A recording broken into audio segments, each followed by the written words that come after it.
Dizayn jamoasining a'zosi Dilshod Musabekov konserti vaqtida yurak xuruji sabab komaga tushib qolgani, hayotda jiddiy insonligi va oila mavzusidagi qarashlarini so'zlab berdi.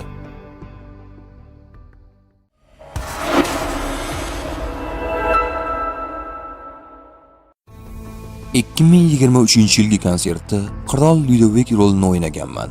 O'sha yili konsertni 6-kuni syomka jarayonini o'tkazdik. Ertalab soat 4:00 da uydan yurak xuruji bilan 16-shahar shifoxonasiga tushganman. Shu tufayli konsertning 7-8 kunlari ishtirok eta olmaganman. Shok holatida bo'lganim sababli shifokorlar 2 kundan ortiq yasholsam yashab ketishimni aytgan. Shifoxona yaqinlarim, jamoadoshlar bilan to'lib ketgandi. Ichkarida yotibman-u, konsertning qolgan 2 kuni undagi 80% mas'uliyat meniki ekan haqida o'ylab yotibman.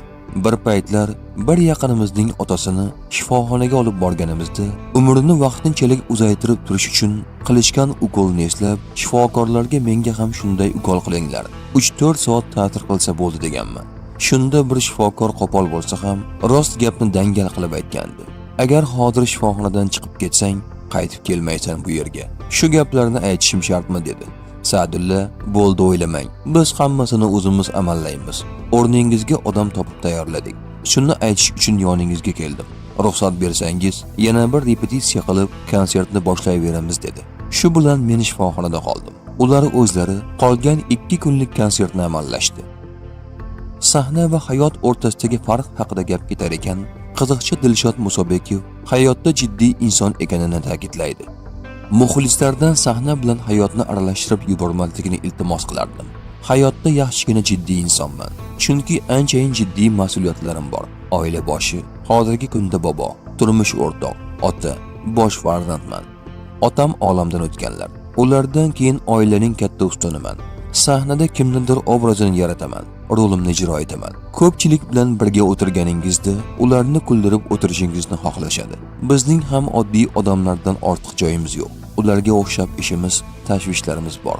Ortiq joyimiz 1 metr sahnadan turib ularga gapira olishimiz, lekin bu ham sahnadagi ishimiz deydi u. Dilshod Musabekov oila va farzandlar haqida gapira turib, ba'zi hayotiy masalalarga o'zining mulohazalarini ham bildirib o'tdi. Bir o'g'il 2 qizning otasiman. Bir kelinim, bir kuyovim, 2 nafar nabiram bor. O'g'lim aeroportda 3-kategoriyasida agent bo'lib ishlaydi.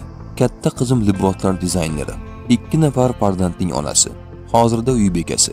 Kelinim ham liboslar bo'yicha dizayner, hoji onam va bitta ukam bor. Shu vaqtga qadar oilamni hech qayerda ko'rsatmaganman. Oila mavzusida gap ketar ekan, bir narsaga qarshiman. Qiz uzatgan tomon doim pastda turish kerak deyshadi. Aslida o'g'il o'stirgan odam ham bir pog'ona pastda bo'lish kerak. O'zim ham kelin qilganman. Lekin men bir pog'ona past bo'lishim kerak. O'g'lim to'y hashamlarida xudolarimnikiga 4 ta non ko'tarib, kelinimni uyiga olib borib qaytishdan boshqa yana nima ish qilib beryapti ularga? Ular esa qizini berdi. Kelin erining uyida osh-ovqatini qilsa, kirlarni yuvsa, uylarni toza tutsa, hammaning ko'nglini olib shirin gapirsa, erining hurmati uchun o'zidan kichiklarni ham sizlasa, yana qiz taraf bir pog'ona pastda turish kerakmi? Odamga qizingiz menga omonat deganman. Birovning qizini uyingizda olib o'tirishingiz qiyin. Chunki sharoitlari boshqa bo'lgan xonadonga o'rganish, yangi muhitga ko'nikish oson emas. Ayolim bilan kelinim bir-birlari bilan dugonalardek. Kelin tushirishimizdan oldin ayolim, men eng zo'r qaynona bo'laman, Xudo xohlasa derdi. Hamma oilada ba'zida kichik gap so'zlar bo'lib turadi. Ayolim ham ba'zan kelinimizdan nolligudek bo'lsa, baraka topkur, boshlama. Men xudolarimga va'da berib kelganman. Ertaga menga lafzingizni chegarasi bormi deyishsa, nima deyman deb aytaman. Ayolim ham aslida kelinimga hech nima demaydi. Kelib menga aytib oladi gaplarini, deydi dizayn jamoasining a'zosi Dilshod Musabekov.